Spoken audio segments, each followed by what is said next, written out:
Listen to the vibes. Welcome, everyone, to another episode of Vibes, and I'd love to welcome here Dr. Candy Campbell, and we are going to talk about art today.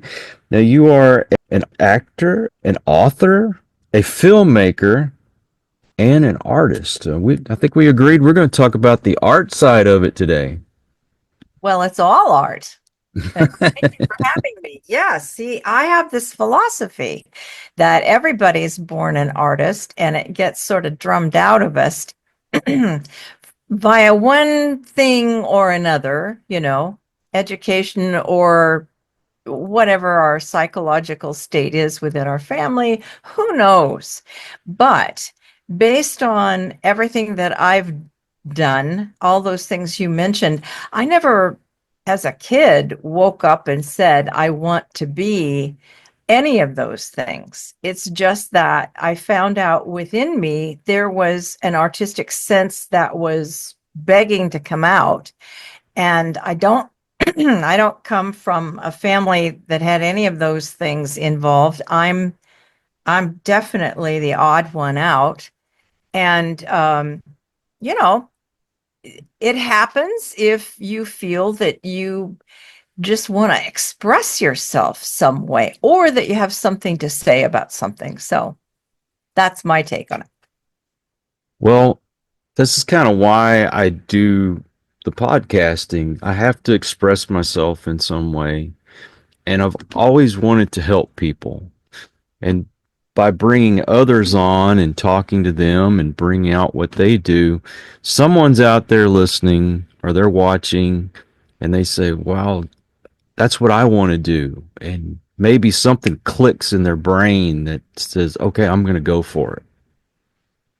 Absolutely. Well, let me give you an example of that. So my initial college degree is in acting, and that was a mistake too. I only sort of fell into it when it came. I entered college as a speech major. I was either going to be a speech coach in high school, I thought, or a speech pathologist. I was on that track. And it turns out that I'm the world's worst debater, and I had to do that in college. And my roommate was an actor, and she was having such a great time. And that sort of silly stuff, I've always been kind of a person who loves to make people laugh, and in high school was always doing silly skits and things like that. So anyway, I got involved in acting sort of, through the back door when I didn't know what I was in for, but my roommate said, well, you should try out for something. And I'm like, oh no, I don't think so. So she said, well, we're doing a children's play and they need people like to do costuming and makeup and stuff. Well, I knew how to sew, so I got the task of making costumes, or fitting costumes is what it turned out to be. And there was this one costume that was a real problem. It was Bossy the cow. And this fellow, Fred Reinerson, had been cast as the front, and he got to move the jaws and say moo at an appropriate time. But nobody was cast as the back. And so there we were, tech rehearsal day. And I go up to the stage and ask the director, who was known as being very curt, and boy, he ran a tight ship, So I go up there and say, excuse me, because I made the bottoms big enough to fit any of the guys that were in the cast. Some of them were double cast. And I said, I need to know, so I can make the costume. Who is going to be the back end of the cow? And he had a whistle around his neck, and he blew the whistle really hard. And he said, everybody, listen up. This is tech rehearsal. There's people on ladders, and it's a big stage because all the grade school kids would come into this university. And anyway, he said, and then he said, would you please speak up and repeat the question? And so I said, who's going to be the back end of the cow? And everybody broke out laughing, because evidently there was a tradition in that theater that whoever asked the question was it. So he said, you. I made my day butt as the back end of the cow, and the rest, is history, as they say. And you played on a show called Trauma? Oh yeah, that was one of the okay, well, so the whole thing about getting an acting degree, I had in mind that I would go to New York or what have you, and then I was cast that summer in the lead of a little Neil Simon play, Barefoot in the Park, very cute show. And while at a rehearsal, the director made the moves on me, put the moves on me, and I was so alarmed because he was old. I was 21, he was 40. And I knew him, and I said, I knew his family, and I said, "What are you doing?" He said, "Well, you're going to New York. This is the way the game is played." And I said, "Not for me." I quit the show. I went back home with my tail between my legs. I quit acting for over a decade, got married. And, the thing is, during the time that I was in college, I'm kind of what you would call maybe an ambivert. I like to talk to people, but I like one-on-one, like what we're having right now. And when I would go to like cast parties and stuff, I always have my sketch pad, and I like to do portraits. I like faces. And so that was sort of my way into conversations. And during the next 20 years, I was blessed to study I landed in, after I got married and had kids and everything, during all that time and during in between time before I became a nurse, I was painting. And I've always been a writer. I wrote a book of poems. I never published it, but and short stories all along and plays. And it just comes out of you. I want to write, but my grammar is awful. Oh, that's easy. There's apps for that. I'm terrible at that too. Well, no, then in fact, I can connect you with a good friend of mine, Dan Janelle, who is a person who is a creative editor. And he helped me with a couple of my books. Um, think it through and, have a third eye. He's, you know, journalism school and all of that. He was professional journalist for years. And, just to have somebody to bounce that idea off of, that's an accountability partner. That's really helpful because then you'll actually get it done. That's another thing. I need to be motivated myself. I get started and then the next idea comes in and I go and I start on it and then I forget about the other thing that I started. And I have such a bad habit of that. I'll even start a painting or a drawing and then something else pops in my head and I'm on it. I I get can't it. finish. No, it's the accountability piece. That's really, in my opinion, central. So I'll tell you a story about, I have created 3 solo shows, plays. And the last one that I'm still touring with is a characterization of the life and times of Florence Nightingale. So it's called Florence Nightingale, the Reluctant Celebrity. So I did not plan on having a first solo show, a second, or certainly not a third. But some things happened. The first one was because I had begun, some friends and I who were doing stand-up comedy in the San Francisco area were also into improv. And we broke off and made our own improv company. Again, accountability. We should do this. We were joking around, having fun, but getting a place to perform and actually having to do all the production part, getting the flyers out and all the stuff that goes with it made us stick to it. We were together for about 3 years. And at the end of that time, when one had moved away and so forth and so on, we had already booked a gig several months out. And that was with one of my nursing associations. So I wasn't going to let them down. And I didn't know what to do. I basically fell on my face and prayed to God, what am I going to do? And, the heavens didn't open up or anything, but it was like as though I just calmed down. And because I had this accountability deadline and I'd already gotten some money, the other friends who were in the company with me said, just give the money back. I'm like, no, but this time I'm a single mom. I need the money. Right. So within 3 weeks, I had my first solo show, which was basically what we call a trunk show, a bunch of characters. It was comedy. And then the second one was when something happened in the workplace because I was working as a nurse all this time. And I felt there was a wrong that needed to be righted, so to speak, in a gentle, humorous way. That was the second show. And then that was done. I was done with all that. It's a lot of work, just like having a podcast, right? It's a lot Oh of yeah. work. And there's Yeah. accountability. And you probably don't make a huge amount of money. I wish. Joe Rogan, I guess, but you know what I mean. It's the joy of the artistic process. It really is. So what happened with the third one was by this time I had become a professor, assistant professor over at the University of San Francisco.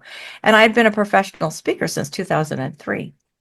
And as it turned out in 2010, the librarian for the department came to the nursing and health professions faculty meeting and announced to us that wahoo, it was the 100th anniversary of the death of Florence Nightingale. I'm like, okay.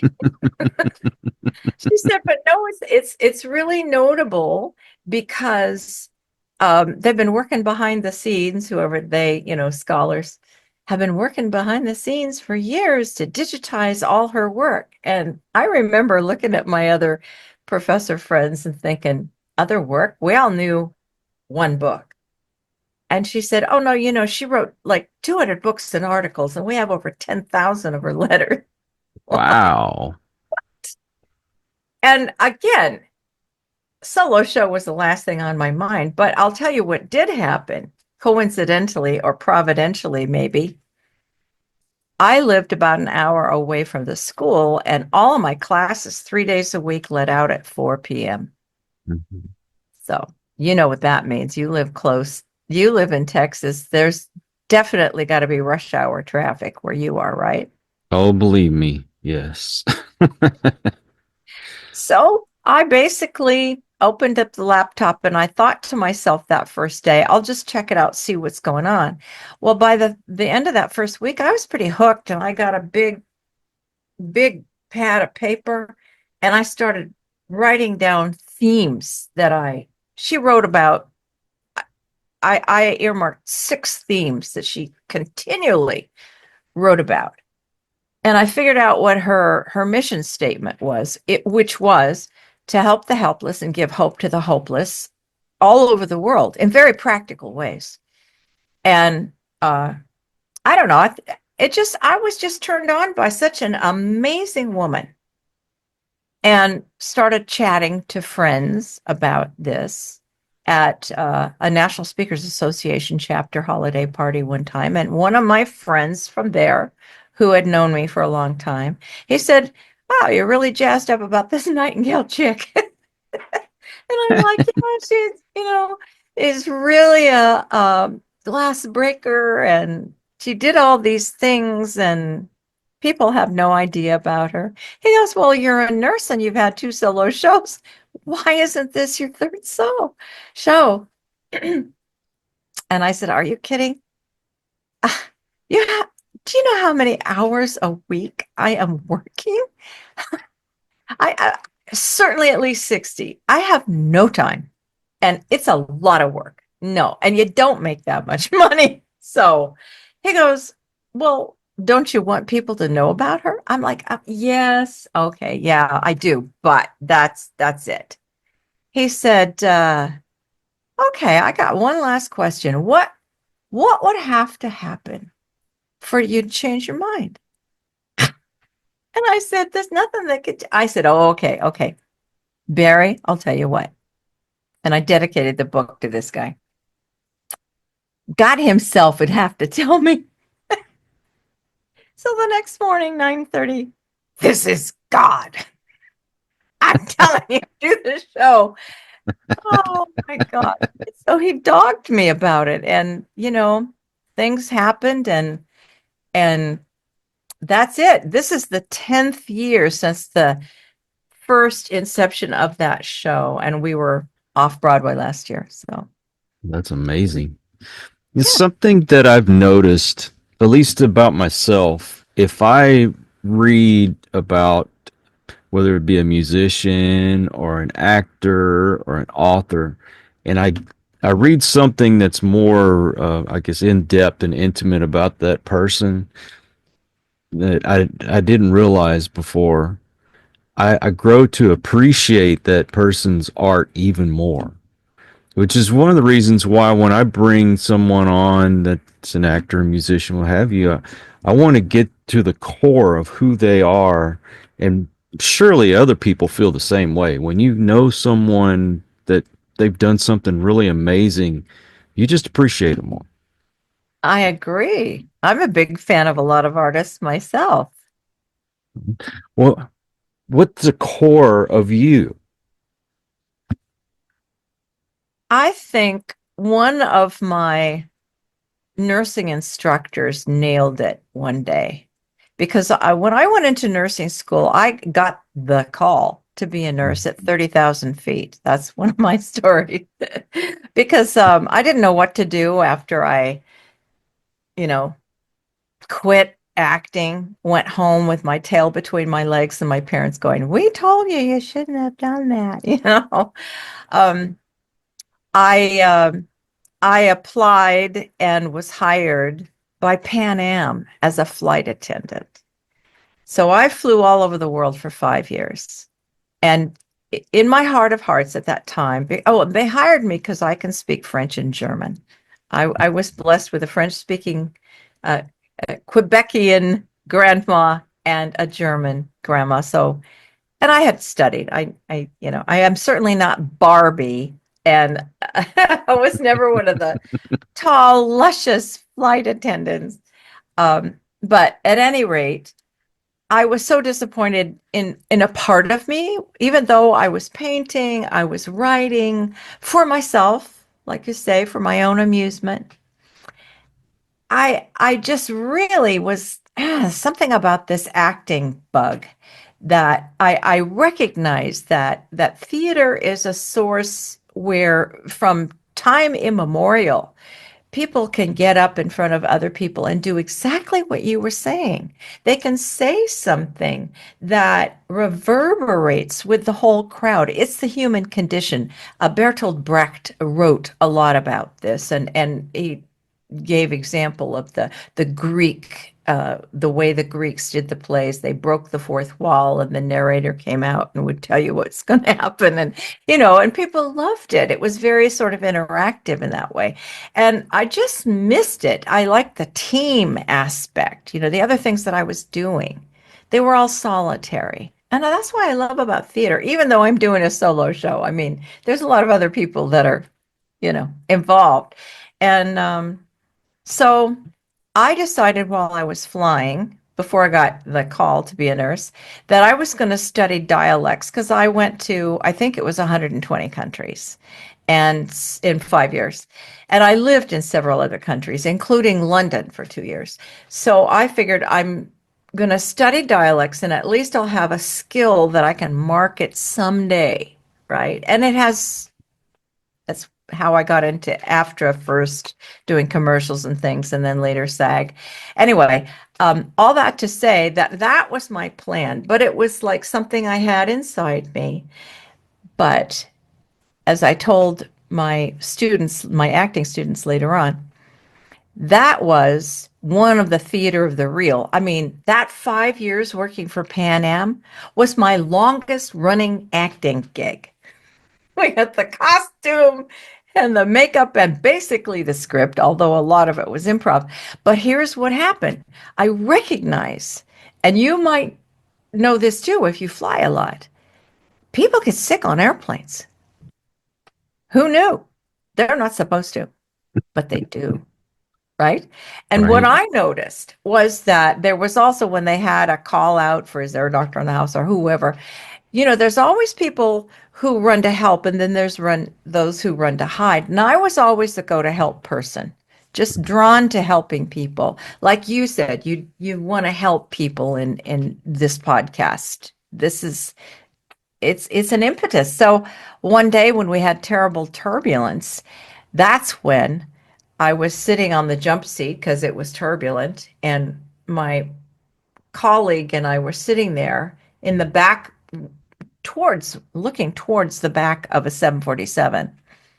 And suddenly we hit one of those big, scary ones. And Mhm. we watched as basically it was packed. 124 people vomited in unison. Oh no. Oh no. And coincidentally, we had been on takeoff, we'd just been talking about life and, what are you doing? We're getting to know each other, this gal and I. And I was hankering to do something different. I had been flying for a little over 4 years by that time. Mhm. And I don't know, I was restless. And I ran up there was nothing I could do. I could pat people on the shoulder and say, they're there. But we used to here's the funny thing, maybe you're old enough to remember this. We used to have blankets and pillows for basically everybody up top. People didn't Mhm. bring their luggage on board. So Right. I just grabbed a bunch of blankets and I throwing them over the muck. And at the end of that, my colleague said, I because she ran to hide. She was going to get sick herself. She said, "How did you do it?" And I said, "Well, you just breathe through your mouth, and I feel sorry for them. I just wanted to help." And she said, "I just wanted to hide." So Mhm. that set me on this path. And then later, when I became a professor and I was taking students into the hospital, I would say to them, you know, every time I go into a patient room and cross the threshold, it's like theater of the real. You're going in here with a supposition of what should or might be happening, but you never know what could happen. It's like improv all over again. So Well, anyway, everything you do, you seem like you really want to help folks, and that I could tell from the moment we started talking. That's who you are. well, I do. I do. I think that's a God thing. That's when and I'm plain about it. When you come to a point in the road when you realize, gee whiz, life is not going the way I thought I wanted it to do. Amen to that. And I finally surrendered and said, okay, I believe you that you exist and you got me. You just tell me what you want me to do. So I know when Yep. so I just Exactly. feel so moved if it's something, whatever things are good and honest. And, as long as you filter your ideas through trying to do some good in this world.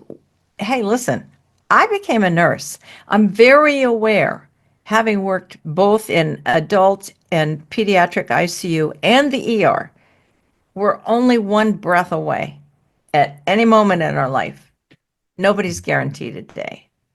That's So, right. That's right. Now you have a website? oh, I have three. Three. All right. Well, go ahead and tell us. Oh, okay. Well, the first one that we mentioned about the Florence Nightingale show, it's called Florence Nightingale Live, live.com. And that website is really for the people the bookers, the people who present, performing arts centers and things. Usually they bring in kids, and I'll do a morning show and then an evening show for the public. And there's a lot of videos and testimonials on there. It's been a great run. And then the other one is called my name, candycampbell.com. That is all about the applied improv, which I've started to teach as of 1995 when our group was doing all this improv. And then one guy came back one night and said, I got some really smart IT engineers that just don't get along. Could you come? I saw you take a problem and like transform it into a solution. What you think you could teach them that? So that's been that was the beginning of me doing that. And that website is for teaching, coaching, consulting, about applied improv and team building. And then the newest one that I told you, I just opened up a few weeks ago because I've been a painter for so many years and I stopped while I was doing all this acting and all that stuff. I just couldn't do everything, but I started again. And it is Candace, Candace, Candace Campbell, fineart.com. And yeah, so I'm excited. I'm painting again. And I'm going to challenge you. You said, Kyle, you like to draw and paint. Yes, I I might do. be dogging you. I might call you back in a month and ask you. You need accountability. That I do. I need someone to tell me, get it done, get it done. Candy, thank you so much for coming on today. I'm going to put all your links in the description, by the way, just to make it easier for folks to find you. But yes, again, thank you. Thank you for being here. Well, thank you. Great. And of course, I'll put this on all my social media. Appreciate that. I've got at least two people. One more than me. The other is my wife. But anyway, I also want to thank all you folks out there. If you are new to the channel, I hope you'll come back. Please hit that subscribe button for my regulars. You guys are awesome because you make it possible for me to do this. Until the next one, everyone, please take care. Be kind to one another. God bless and peace. We hope you enjoyed this episode of Listen to the Vibes. You can catch us on Buzzsprout or wherever you listen to your favourite podcasts, and on YouTube. Follow us on Facebook at The Vibes Broadcast Network